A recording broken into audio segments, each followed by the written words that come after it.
Alrighty, it's a Monday morning, and if the last few weeks has taught us anything, is that we should be more self-sufficient to try and alleviate strain of the resources available, like shops and things. I think it's really important that all of us can grow something, big or small, little and large, to help do our bit.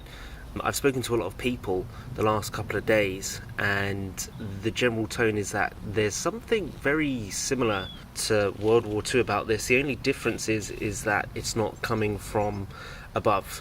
So I'm taking some cues from the Dig for Victory campaign to help us get growing. So it doesn't matter if you're a novice. I'm hoping the next few videos are going to be really useful to you on how to get started.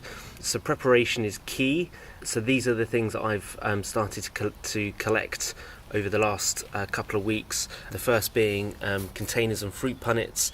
These were for mushrooms and for fruits. I've actually made little propagators out of these. Toilet rolls. These are really good for seed starters. Lord knows there's going to be plenty of toilet rolls floating around. Egg boxes are also really useful seed starters as well. I hear those are running out, so everyone will probably have an egg box. Pots and trays are also really good if you've got them. Seed manufacturers and other outlets are also selling these online for delivery, so you don't have to go out for that as well. Seeds and bulbs and potatoes and labels are also a very good idea. Again, you can order these online, which is really good, and you don't need to stockpile these. You can actually get quite a lot out of these packets. And of course, compost.